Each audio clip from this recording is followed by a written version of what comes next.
A police officer is assigned a complex robbery investigation. The officer is about to crack the case when he is arrested and arraigned in court alongside those he had arrested. Tonight on Casefiles is the story of a cash-on-transit robbery that turned into a nightmare for a police officer.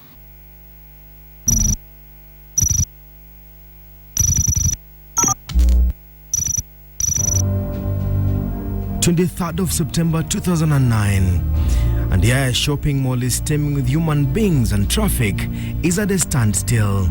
The shopping mall is home to hundreds of small and large-scale businesses. The first floor of the massive business enterprise has several automated teller machines and banks. The floor is the final destination for cash on transit, ferried by security companies. From the security room, security personnel are closely monitoring the exit and entry into the building when they notice suspicious movement. The guards notice this man dressed in white quickly boarding a security van and speeding off. A robbery has just taken place.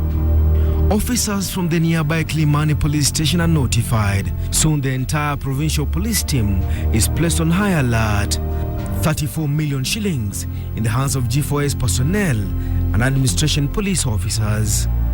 This seems to be an inside job because it would be difficult for maybe a single person, and there was no evidence of somebody having come from outside to hijack an officer who was armed. The security company had suffered a series of robberies linked to their staff. With the money lost in the hands of those transporting it, the security company was under pressure to recover it. So were the police officers, accused of doing little to arrest the situation. 15 minutes after the robbery, less than 2 kilometers away, and police are alerted about the presence of a G4S security van.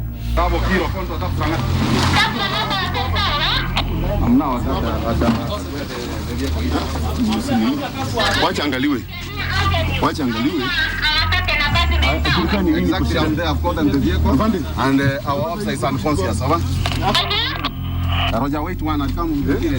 The van had only one occupant, an administration police officer.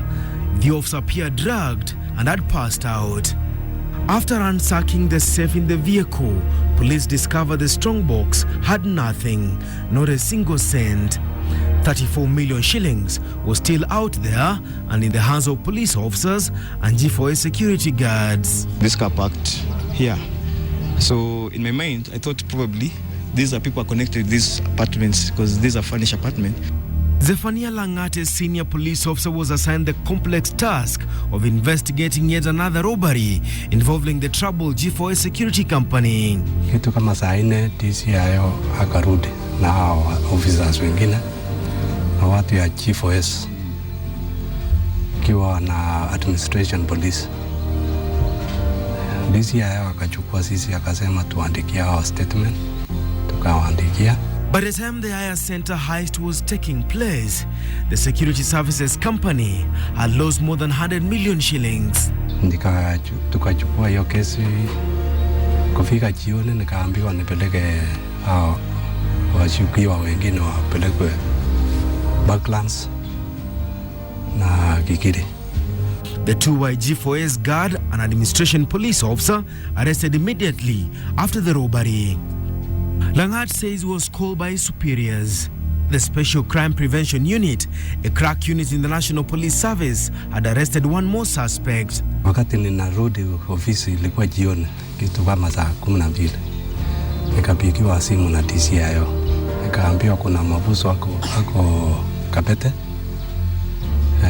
Niende niandikie statement. The crack unit had told their boss that they had arrested the police officer along Jogo Road with 800,000 shillings. This was part of the 34 million shillings. Langat says the suspect gave him a different figure. Nilitoka Kilimani, ni wakati nilikuwa natoka Kirikiri baada ya kubuga watu wawili. Nikapigiwa nikiwa naelekea Kilimani police station. Nikapigiwa simu. Nirudi niende Kabete kuja ofisi. Nielekee huko niandikie kuna mafusa ambayo yako na habari kuhusu hiyo wizi. Nasema alipatikana na 5.6 million. Lakini kwa kitabu ile ilikuwa imeandikwa, haikuwa imeandikwa hiyo pesa. Iliandikwa 825,000. Sasa nikauliza hiyo ingine, akasema officers wale walikamata ndio wanajua mahali hiyo pesa ilienda. At the same time, the crack unit had gotten information that the people behind the robbery were serving police officers, a wife and a husband. The two had hired a getaway motor vehicle from the city and were now headed to Nakuru. Before the end of the day, several suspects had been arrested. With only 825,000 shillings now in the hands of the police, police officers were rushing against time. Deputy alipigiwa simu na Chief Inspector Maina. Akamwambia mko na Inspector Langat hapo? Akamwambia tuko nayo. Yeye ndio anako na hiyo kesi, akasema ndio. Mwambia tutapiga risasi. Kama sio hiyo tutapeleka yeye mahali ambaye ajui hawezi kutoka. Police officers Langat is referring to were the same group that are booked in a suspect at Kabete police station. The officers were not happy with the 5.6 million shillings figure Langat had recorded from the suspect. According to them, the suspect had been arrested with only 800,000 shillings. Na jioni hiyo ndio walinitafuta wakanikosa. Nikajua tu wakati nilielezwa Saturday kuna watu officers walikuja, ndio nikajua tu ni hawa tu ndio, hakuna watu wengine. Ni hiyo watu walikuwa na Chief Inspector Maina. Saturday hivyo wakakuja na nikaelezwa Sunday asubuhi. Walikuja tena hawa watu. Concerned that the threats on his life were now increasing, Zephania Langat says he was a terrified man. His boss assigned a police car to drop and pick him up from home. Lakini sikuwa nalala kwangu hapo kwa industry. Nilikuwa nalala kwa mwenzangu askari tena. Asubuhi nikikuja ninaelezwa na jirani yangu ulikuwa natafutwa na kuna officers walikuja usiku walikuwa natafutwa. 2 days later, the unthinkable happened. On Sunday, DCI na deputy wakakuja. Liza kama mimi ninakuanga na bunduki, nikamwambia niko naye. Akasema tuingie hiyo ofisi, tukaingia ofisi nyingine ambayo ilikuwa showground. Nikaambiwa let hiyo bunduki tuangalie. Wakatoa risasi, wakahesabu, wakapata risasi ziko sawa. Bunduki wakakaa naye. Akaniuliza mahali unakaa ni wapi? Sasa mimi sina habari sasa ni kitu gani wanataka. Akaniuliza kwako ni wapi? Mimi nikamwambia mahali nakaa ni Ndasweri. Akaniambia tuingie kwa gari tuende huko. Tukaenda kufika njiani ambaye ni tulipita Mbagathi Road. Sasa tukiwa Mbagathi Road akaniambia ile pesa ulipewa iko kwa nyumba. Nikamuuliza pesa gani? Anasema hii kesi unachunguza. Nimwambia sasa nimepata wapi ile pesa iko ni ile simeandikwa XP na ambaye hata asichapewa, hata ninafikiri hata wewe una hiyo pesa. Akasema sina hiyo XP lakini kuna ingine kando ya hiyo umepewa. Kani nikauliza ni gani? Anasema ile 500 ulipatiwa na ile mtu alikamatwa Mombasa. Just 3 days after Langat had arraigned in court 7 suspects in connection with the robbery at Yaya Centre, it was now a stand in the dock. Kaniambia tukiwa ofisi sasa umekamatwa, wewe ni mabusu. Wewe umepatiwa 500,000 ndio uharibu kesi.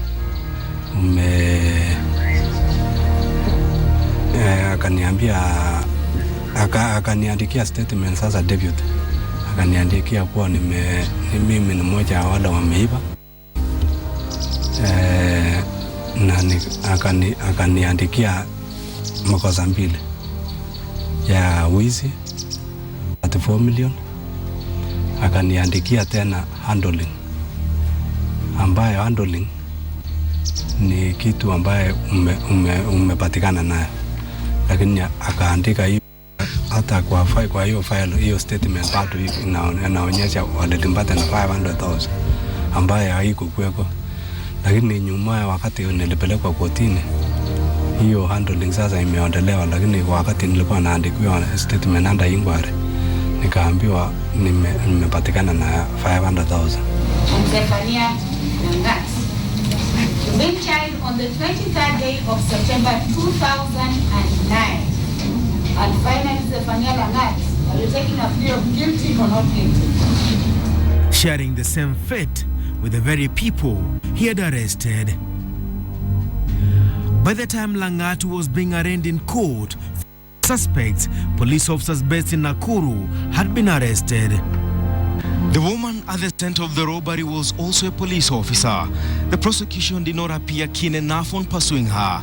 The prosecution was determined to put behind bars the other suspects. Casefiles takes a short break.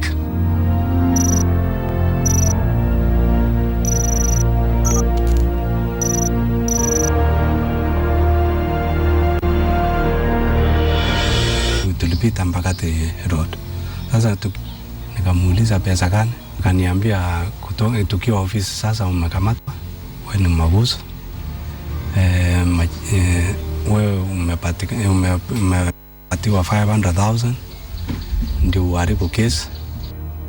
The prosecution was building up a case of theft against those arrested. Out of the 34 million shillings, police investigators could only account for 1.3 million shillings. 500,000 shillings was seized from a suspect in Mombasa. Watu wakaelekea pande ya Mombasa. Wakaenda wakatafuta mtu mwingine ambaye alikuwa anasemekana alikuwa amechukua tena pesa, ambaye ilikuwa inasemekana ni prime suspect. Wenda huko akapatikana na pesa. Ngapi?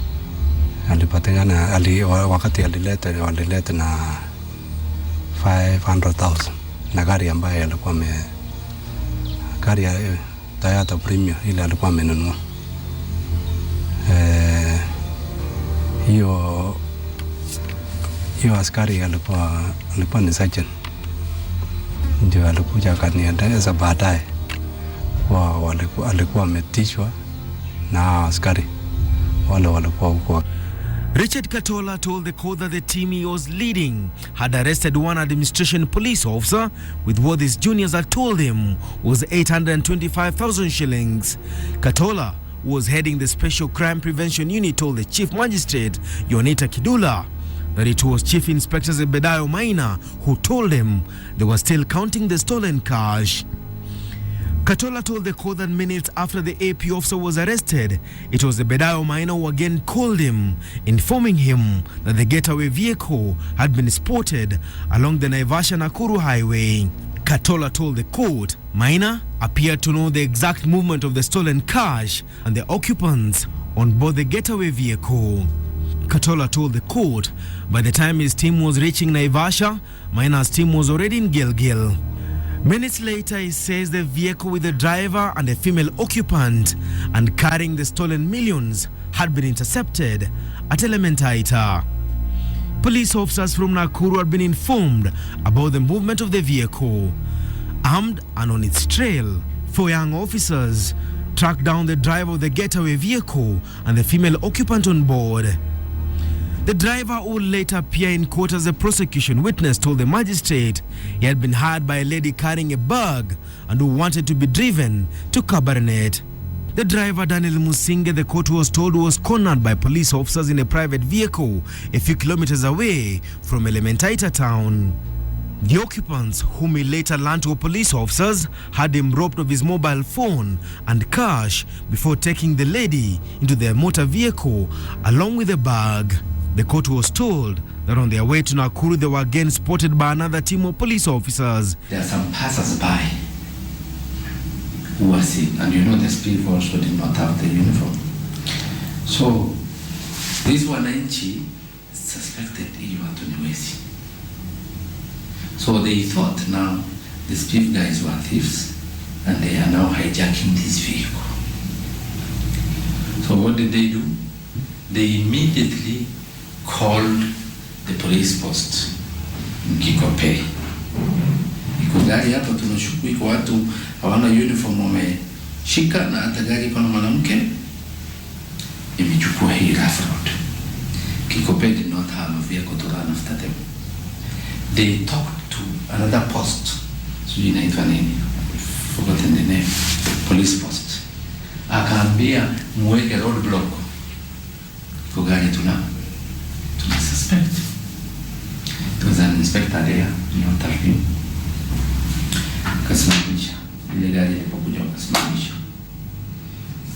Kujaribu kuweka sare wale team ya SP wakasema we are police officers na hii watu.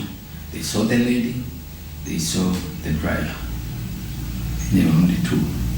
And then our police officers were 2 or 3. It was at this point that the money and the lady disappeared. The prosecution was hard-pressed to explain the identity of the woman, whom the defense later learned was a traffic police officer based in Kilifi.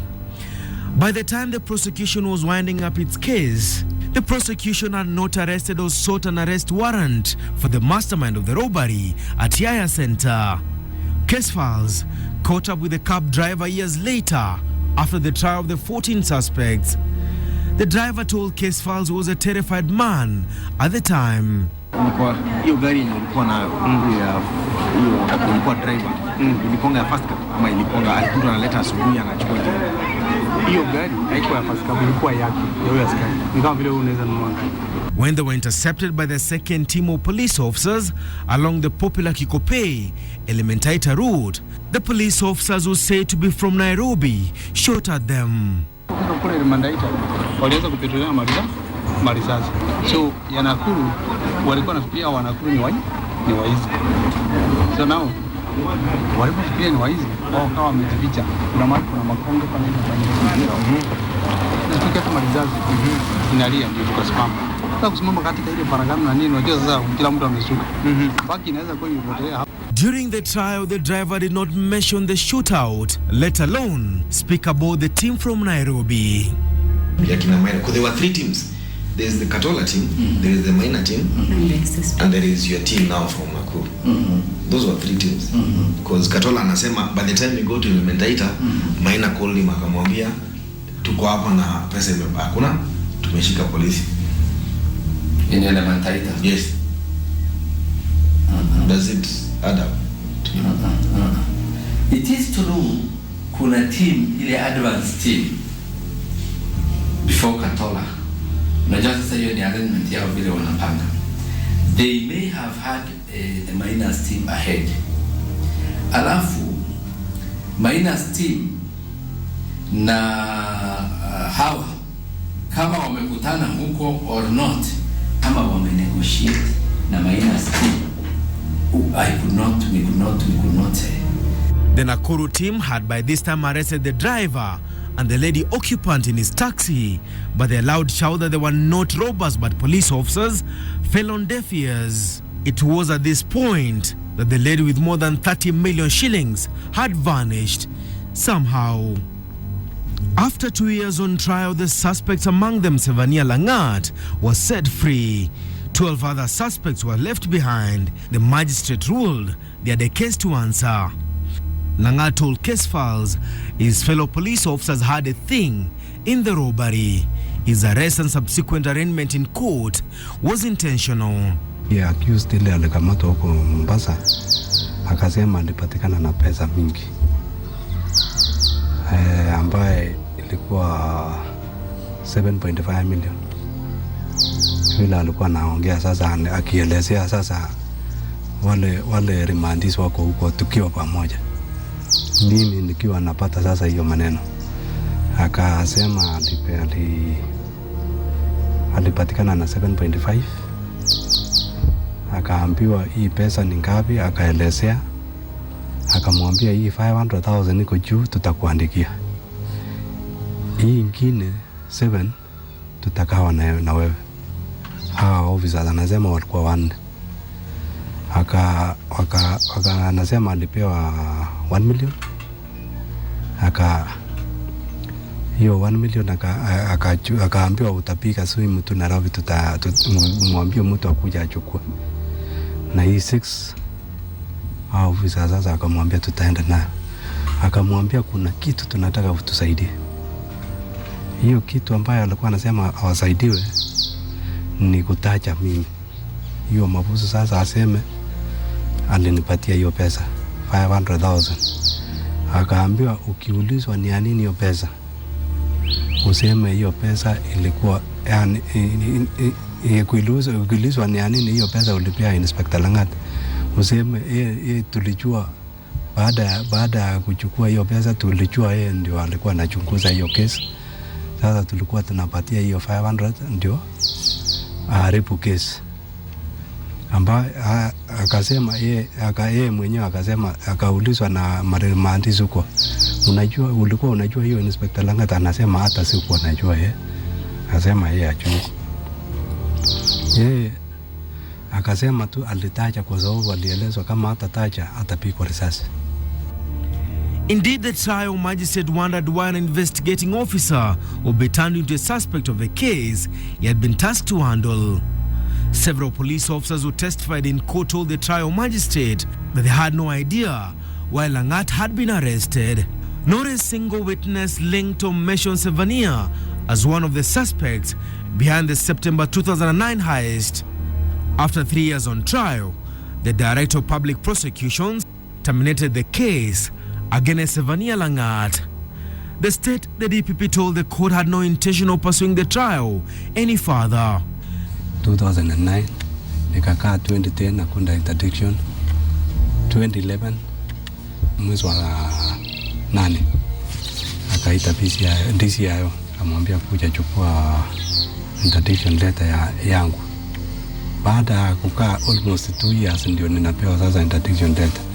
The man who pursued his house, Chief Inspector Zephania Langat, was gunned down under controversial circumstances in September last year. Maina was linked to the macabre killings of hundreds of young men suspected to be members of the Mungiki sect. Langat maintains he was a victim of a police force he had served for many years and still works for. Sikuamini, hata singeamini kwa sababu sijawahi kufanya makosa. Hata kama mungekuwa polisi mungeangalia faili yangu, hakuna siku nimewahi kukosa kwenda kazi, kukosa maandi yote, hakuna mahali sijawahi kustakiwa hata disciplinary nini. Ni siku ya kwanza kupelekwa kotini siku hiyo. Mimi sijawahi kukosea polisi, sijawahi kuwa mtu ambaye ni ya kuvurutwa kazi, mimi sijawahi kuwa. Leaving many question marks in what will go down as a well-crafted robbery plot, clinically executed and covered up by the police. The real faces behind the 34 million robbery have never been known. Your statement iliandika kabete ndio ilifanya mimi nipelekwe kotini. The preliminary investigation, then we shall come back to you, sir. Investigations into the heist have since told. A senior criminal investigations officer told Casefiles the investigations came to an end the day the suspect connected the robbery were charged in court. The female officer who vanished with a bag full of cash is still out there.